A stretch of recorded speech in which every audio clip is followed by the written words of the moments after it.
علیکم ورحمۃ اللہ وبرکاتہ۔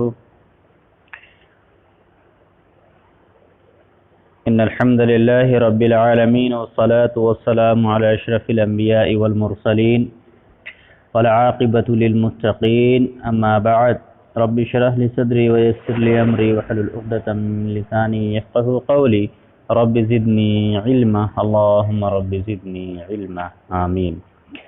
محترم حضرات، سامعین اکرام، بزرگوں، دوستوں، نوجوان ساتھیوں، پردہ نشین مائیں اور بہنیں، درس توحید کے درس نمبر 11 میں آپ تمام حضرات کا ہم خیر مقدم کرتے ہیں۔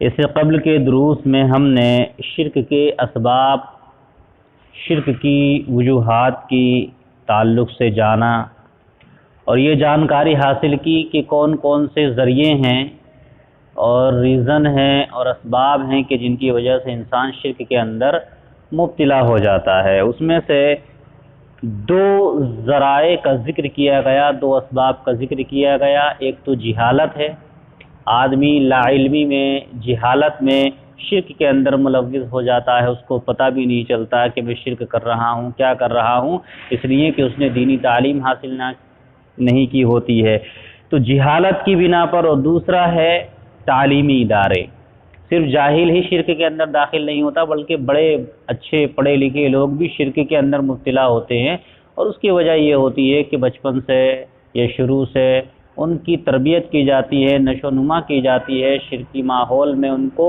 جو ہے پڑھایا جاتا ہے، اور مدارس کے اندر اسی طرح کا نصاب جو ہے داخل ہوتا ہے، اسی طرح کی کتابیں ہوتی ہیں کہ جس میں ان تمام چیزوں کو، شرکیہ اقوال افعال کو اور ان تمام باتوں کو بتایا اور پڑھایا جاتا ہے۔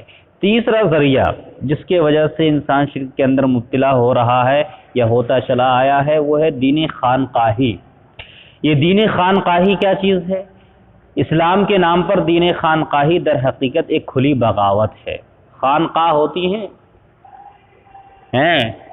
بنائے ہوئے ہوتے ہیں، مختلف قسم کی الگ الگ ناموں سے خانقاہیں بنا لیتے ہیں لوگ۔ دین محمد کے خلاف عقائد افکار میں بھی اور اعمال و افعال میں بھی۔ حقیقی معاملہ یہ ہے کہ دین اسلام کی جتنی رسوائی خانقاہوں، مزاروں، درباروں اور آستانوں پر ہو رہی ہے، شاید غیر مسلموں کے مندروں، گرجوں اور گرودواروں میں بھی نہ ہوتی ہو۔ بزرگوں کی قبروں پر قبے تعمیر کرنا، ان کو مزین کرنا، آرائش کرنا، ان پر چراغاں کرنا، پھول چڑھانا، انہیں غسل دینا، باقاعدہ غسل دیا جاتا ہے۔ عمومی طور پر مزاروں پر عرس ہوگا، آپ لوگوں نے بھی دیکھا ہوگا، ہم نے دیکھا ہے، عرس وغیرہ جب ہوتا ہے اور جب آخری دن آتا ہے تو اس سے ایک دن پہلے مزار کو غسل دیا جاتا ہے۔ پھر وہ پانی بہت ساری جگہوں پر لوگ کیا کرتے ہیں، بوتلوں میں بھر کے لے جاتے ہیں، پینے کے لیے، نہانے کے لیے، دنیا کی بہت ساری جو ہے خرافات وہاں پر ہوتی ہیں۔ ان پر مجاوری کرنا، ان پر نظر و نیاز چڑھانا، وہاں کھانا اور شیرینی تقسیم کرنا، جانور ذبح کرنا، وہاں رکوع و سجدہ کرنا، ہاتھ باندھ کر باادب کھڑے ہو جانا، ان سے مرادیں مانگنا، ان کے نام کی چوٹی رکھنا، ان کے نام کے دھاگے باندھنا، ان کے نام کی دہائی دینا، تکلیف اور مصیبت میں انہیں پکارنا، مزاروں کا طواف کرنا، طواف کے بعد قربانی کرنا اور سر کے بال منڈوانا، مزار کی دیواروں کو بوسہ دینا، وہاں سے خاک شفا حاصل کرنا، ننگے قدم مزار تک پیدل چل کر جانا اور الٹے پاؤں واپس پلٹنا، یہ سارے افعال تو وہ ہیں جو ہر چھوٹے بڑے مزار پر روز ہوتے ہیں، روز مرہ کا معمول ہے، روز ہوتے ہیں۔ اور جو مشہور اولیاء اکرام کے مزار ہیں، ان میں سے ہر مزار کا کوئی نہ کوئی الگ امتیازی وصف ہے۔ مثلا بعض خانقاہوں پر بہشتی دروازے تعمیر کیے گئے ہیں۔ بہشتی معنی جانتے ہیں؟ جنتی دروازہ۔ آپ نے دیکھا ہوگا اجمیر میں جو مزار ہے، وہاں باقاعدہ ایک جنتی دروازہ ہے، لوگ اس کے اندر سے داخل ہوتے ہیں۔ خیر اب تو کورونا وائرس کی وجہ سے سب بندی چل رہی ہے، تو وہ بھی جنتی دروازہ ہی بند ہو گیا ہے۔ اب جب تک یہ لاک ڈاؤن چلے گا کوئی جنت میں نہیں جائے گا۔ تو وہاں پر بھی ایک جنتی دروازہ ہے، تو باقاعدہ بہشتی دروازے نہیں، وہ جنتی دروازے، جو اس میں کو نکل گیا سمجھ لو وہ جنتی ہے، جنت میں گیا۔ جہاں گدی نشین اور سجادہ نشین نذرانے وصول کرتے ہیں اور جنت کی ٹکٹیں تقسیم فرماتے ہیں۔ ٹکٹیں بٹ رہی ہیں بھائی، لے لو۔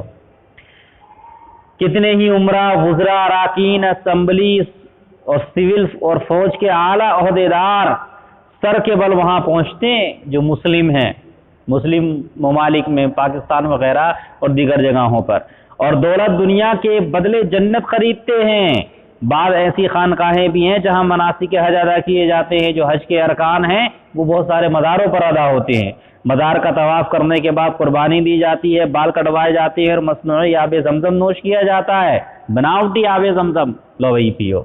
بعض ایسی خانقاہیں بھی ہیں جہاں نومولود معصوم بچوں کے چڑھاوے چڑھائے جاتے ہیں۔ بعض خانقاہیں ایسی ہیں جہاں کنواری دو شیزائیں خدمت کے لیے وقف کی جاتی ہیں، جیسے کیا نام ہے نن ہوتی ہیں، ایسے ہی جیسے نن ہوتی ہیں، دیوداسیاں ہوتی ہیں، اسی طریقے سے دو شیزائیں بھائی خدمت کے لیے وقف کی جاتی ہیں خانقاہوں اور مزاروں پر۔ بعض ایسی خانقاہیں بھی ہیں جہاں اولاد سے، اور خاص طور سے پاکستان وغیرہ میں بہت ہوتا ہے یہ سب، ایسی خانقاہیں بھی ہیں جہاں اولاد سے محروم خواتین نوراتا بسر کرنے جاتی ہیں۔ نوراتا یہ کیا ہوتا ہے؟ پاکستان میں ملتان کے علاقے میں ایک ایسی بہت سی خانقاہیں ہیں جہاں بے اولاد خواتین نوراتوں کے لیے جا کر قیام کرتی ہیں، نوراتوں کے لیے چلی جاتی ہے خانقاہوں میں، آغوش میں رہتی ہیں باباؤں کی، درویشوں کی، اور صاحب مزار کے حضور نظر و نیاز پیش کرتی ہیں، مجاوروں کی خدمت اور سیوا کرتی ہیں، اور یہ عقیدہ رکھتی ہیں کہ اس طرح صاحب مزار انہیں اولاد سے نواز دے گا۔ عرف عام میں اسے نوراتا کہا جاتا ہے۔ یہ ہوتا ہے استغفر اللہ، اللہم حفظنا من هذه البلاء، اللہم حفظنا من هذه اللہ ہماری حفاظت فرمائے۔ تو یہ نوراتا بسر کرنے جاتی ہیں، انہی خانقاہوں میں سے بیشتر بھنگ، چرس، افیون، گانجا اور ہیروئن جیسی منشیات کے کاروباری مراکز بنے ہوئے ہیں یہ خانقاہیں۔ بعض خانقاہوں میں فحاشی، بدکاری اور حورت پرستی کے اڈے بھی بنے ہوئے ہیں۔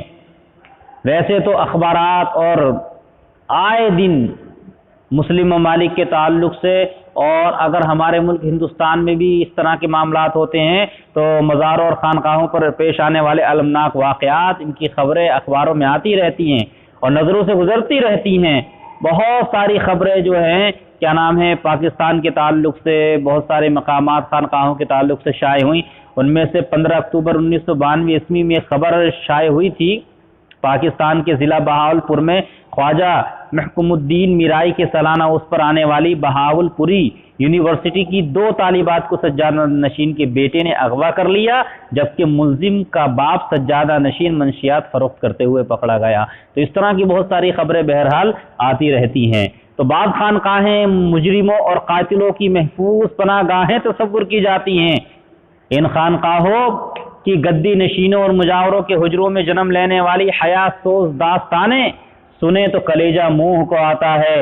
ان خانقاہوں پر منعقد ہونے والے سالانہ عرسوں میں مردوں عورتوں کا کھلے عام اختلاط، کسی بھی عرس میں آپ چلے جائیے، مرد عورت صاف گڈمڈ، عشقیہ اور شرکیہ مضامین پر مشتمل قوالیوں نے تو بہت بڑا بیڑا غرق کیا ہے۔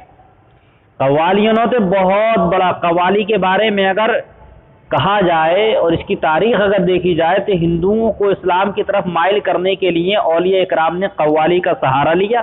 ان جیسے اولیاء اکرام نے، مست ملنگوں نے، درویشوں نے، اور یوں بر صغیر میں قوالی اسلام کی تبلیغ کا ذریعہ بنی۔ نامور قوال نصرت فتح علی خان نے اپنے ایک انٹرویو میں یہ دعویٰ کیا تھا، کیا دعویٰ کیا تھا؟ کہ اسپین، فرانس اور دوسرے بہت سے ممالک میں لاتعداد لوگ ہماری قوالی سننے کے بعد مسلمان ہو گئے۔ اب سوچئے، چنانچہ ہم کہاں تک بیان کریں، کیا کیا بیان کریں، اور قوالی کے تعلق سے باقاعدہ انشاءاللہ ایک پورا مضمون بیان کیا جائے گا کہ قوالی سے کتنا جو ہے اسلام کو نقصان پہنچا ہے۔ تو اس طریقے سے مطلب اس کو جو ہے اسلام پھیلانے کا ذریعہ بتا کر کے قوالی کو اسلام میں داخل کر دیا گیا، جبکہ یہ نحوست ہے، یہ کیا چیز ہے، یہ غلیظ گندی چیز ہے۔ یہ قوالی جو ہے گندی اور غلیظ چیز ہے، اس کے اندر شرکیہ اقوال ہوتے ہیں، شرکیہ باتیں ہوتی ہیں، کفریہ باتیں ہوتی ہیں، اور کہاں تک جو ہے قوالوں کی بہت ساری باتیں ہیں۔ بہرحال قوالی پر باقاعدہ انشاءاللہ ایک درس رکھا جائے گا۔ تو قوالیاں ڈھول تاشے کے ساتھ نوجوان ملنگوں اور ملنگیوں کی دھمالیں کھلے بالوں کے ساتھ عورتوں کے رقص، طوائفوں کے مجرے، تھیٹر اور فلموں کے مظاہر عام نظر آتے ہیں۔ آپ جو ہے فلمیں دیکھ لیجئے، ان میں ہونے والی قوالی دیکھ لیجئے، پھر مزاروں کو دیکھ لیجئے، کوئی فرق نظر نہیں آئے گا۔ دین خانقاہی کی نہیں رنگ رلیوں عیاشیوں کے باعث گلی گلی، محلے محلے، گاؤں گاؤں، شہر شہر نت نئے مزار تعمیر ہو رہے ہیں۔ یہی انکم دیکھتے ہوئے یہاں یہ شاہ ہیں، وہاں وہ شاہ ہیں، وہاں یہ شاہ ہیں، وہاں وہ پیر ہیں، یہاں یہ مست ہیں، وہاں وہ ملنگ ہیں، اور نئے نئے ہر گلی ہر نکڑ جو ہے مزار ہی مزار ہے۔ جتنے بازار اتنے مزار، جتنے کنکر اتنے شنکر۔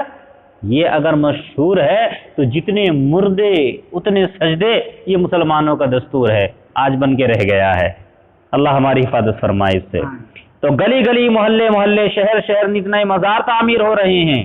یہاں تک کہ پاکستان میں تو اتنے مزار ہیں، اس قدر مزار ہیں کہ اگر ان کو شمار کیا جائے، گنا جائے، تو آپ کہاں تک شمار کریں۔ بہرحال بہت سارے مزار ہیں جہاں پر عرس ہوتے ہیں اور اس کے بعد میں نہ جانے کیا کیا ہوتا ہے۔ حکومت نہیں ہوتی ہے۔ اللہ تبارک و تعالی ہماری ان تمام چیزوں سے حفاظت فرمائے۔ اور یہ بہت سارے جو ہے ہمارے ہندوستان کے اندر بھی بریلی شریف ہے، کچھوچا شریف ہے، بداؤ شریف ہے، اور وہاں اور زیادہ ہے، ہندوستان سے زیادہ مزار ہے وہاں پر۔ تو اللہ تعالی ہماری حفاظت فرمائے۔ تو غور فرمانے کی بات ہے کہ جس دین میں توحید، رسالت، نماز، روزے اور حج کے مقابلے میں پیروں، بزرگوں، عرس و مزار اور خانقاہوں کو یہ تقدس و مرتبہ حاصل ہو، وہ دین محمد کے خلاف بغاوت نہیں تو اور کیا ہے۔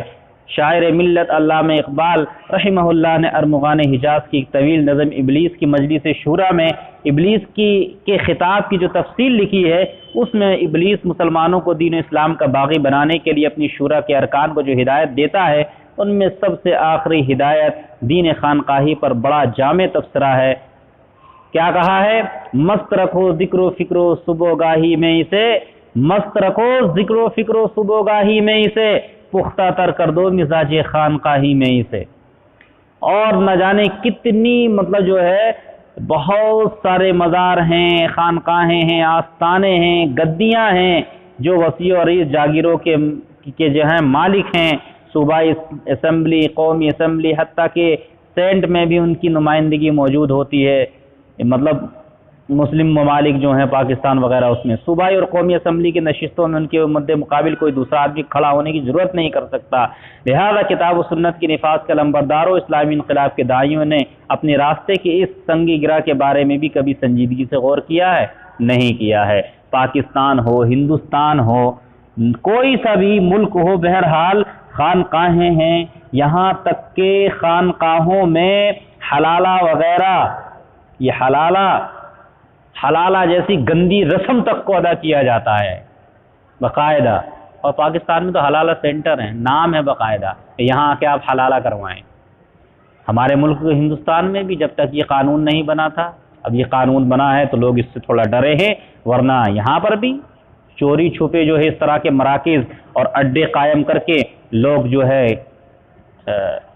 حلالہ کر رہے تھے، خانقاہوں میں حلالے ہو رہے تھے، اسی طریقے سے اور جو ہیں دربار ہیں ان میں حلالے ہو رہے تھے۔ لہذا یہ تمام چیزیں چاہیں کسی بھی ملک سے تعلق رکھتی ہوں، یہ مسلمانوں کے لیے زہر قاتل ہیں اور یہ مسلمان کو جہنم میں لے جانے کا ذریعہ ہے۔ تو آج کے درس میں ہم نے جو 30 سبب ہے شرک میں ملوث ہونے کا، لوگ کس طرح سے شرک میں جاتے ہیں، وہ ہے دین خانقاہی۔ خانقاہوں سے جو دین نکلا، لوگ اس کی اتباع کرتے ہیں، پیروی کرتے ہیں، اور دین خانقاہی کے اوپر جو اعتماد و بھروسہ کرتے ہیں، ان کا آج بیڑا غرق ہو رہا ہے، اور وہ توحید سے دور اور شرک کے قریب ہو رہے ہیں، وہ جنت سے دور اور جہنم کے قریب ہوتے چلے جا رہے ہیں۔ اللہ تبارک و تعالیٰ سے دعا ہے الہ العالمین تو ہماری شرک سے حفاظت فرمائے، الہ العالمین تو ہماری دین خانقاہی سے حفاظت فرمائے، الہ العالمین تو ہمیں سچے پکے دین اسلام کی دعوت کو عام کرنے کی توفیق عطا فرمائے۔ الہ العالمین توحید کی دعوت کو عام کرنے کی توفیق عطا فرمائے۔ الہ العالمین جب تک تو ہمیں دنیا میں زندہ رکھ، ایمان اور توحید پر زندہ رکھ، اور جب موت آئے تو ایمان اور توحید پر موت آئے، آمین یا رب العالمین۔ ربنا تقبل منا انک انت السمیع العلیم وتب علینا انک انت التواب الرحیم۔ صلی اللہ علی النبی، والسلام علیکم ورحمۃ اللہ وبرکاتہ۔